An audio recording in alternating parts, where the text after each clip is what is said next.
Telugu flame YouTube channel ఇప్పుడే subscribe చేసుకోండి.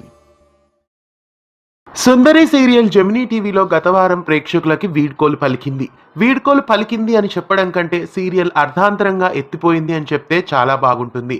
సుందరి serial మొదట రాత్రి 8 గంటలకి జెమినీ టీవీలో ప్రారంభమైంది. ఆగస్టు 23, 2001 సుందరి సీరియల్ మొదట రాత్రి 8 గంటలకి ప్రారంభించారు. ఆ తదుపరి సీరియల్ను రాత్రి 9:30 గంటలకి షిఫ్ట్ చేశారు. 928వ భాగంతో ఆగస్టు 17, 2024న సుందరి సీరియల్ వీడ్కోలు పలికింది.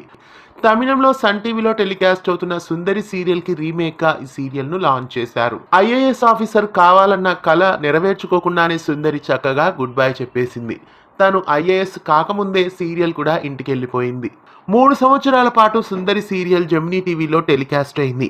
త్రివేణి యాదవ్, మనీష్ రెడ్డి, ప్రియాంక, నటకుమారి, రత్నాసాగర్, రాగమాధురి, విజయ్ రెడ్డి, జ్యోతిరెడ్డి, రాజేంద్ర, కిరణ్ కాంత్, అర్చన, సప్న దీక్షిత్, లీనా ఖుషి, లావణ్య లహరి, విజయ్ కరణ్ ఇలా ఎంతో మంది ప్రముఖ తారలు ఈ సీరియల్లో ప్రేక్షకులని ఆకట్టుకున్నారు. అయితే సుందరి సీరియల్ క్లైమాక్స్ సరిగ్గా ఇవ్వకుండా వాయిస్ ఓవర్ తో ఎండింగ్ చేశారు.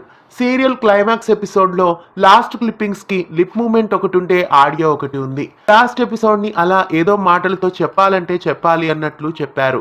కాకపోతే రియాలిటీలోకి వెళ్తే సుందరి సీరియల్ ఆ రోజుతో ఆగిపోయిందని చెప్పుకోవాలి.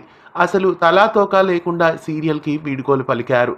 సుందరి సీరియల్ చాలా వర్స్ట్ ఎండింగ్ అని చెప్పాలి. మరి జెమినీ టీవీలో ఎన్నో కొత్త సీరియల్స్ ఇంకా ప్రేక్షకులని అలరించడానికి వస్తున్నాయి. ప్రస్తుతం టెలికాస్ట్ అవుతున్న పాత సీరియల్స్ పరిస్థితి కూడా సుందరి సీరియల్ లాగానే కావడంలో ఏమాత్రం ఆశ్చర్యపడనవసరం లేదని చెప్పాలి. మొత్తానికి సుందరి సీరియల్ ని చక్కగా ఇంటికైతే పంపించారు. జెమినీ టీవీలో అర్ధాంతరంగా ఆగిపోయిన సుందరి సీరియల్ క్లైమాక్స్ కి మీరెంత రేట్ చేస్తారో 5కి గాను కామెంట్స్ లో నమోదు చేయండి. జెమినీలో టెలికాస్ట్ అయిన సుందరి సీరియల్ తో మీకున్న అనుబంధాన్ని కామెంట్స్ లో తెలియజేయండి. ఇలాంటి మరెన్నో అప్డేట్స్ కోసం ఛానల్ ని సబ్స్క్రైబ్ చేసి పక్కనే ఉన్న బెల్ ఐకాన్ ని యాక్టివేట్ చేయండి.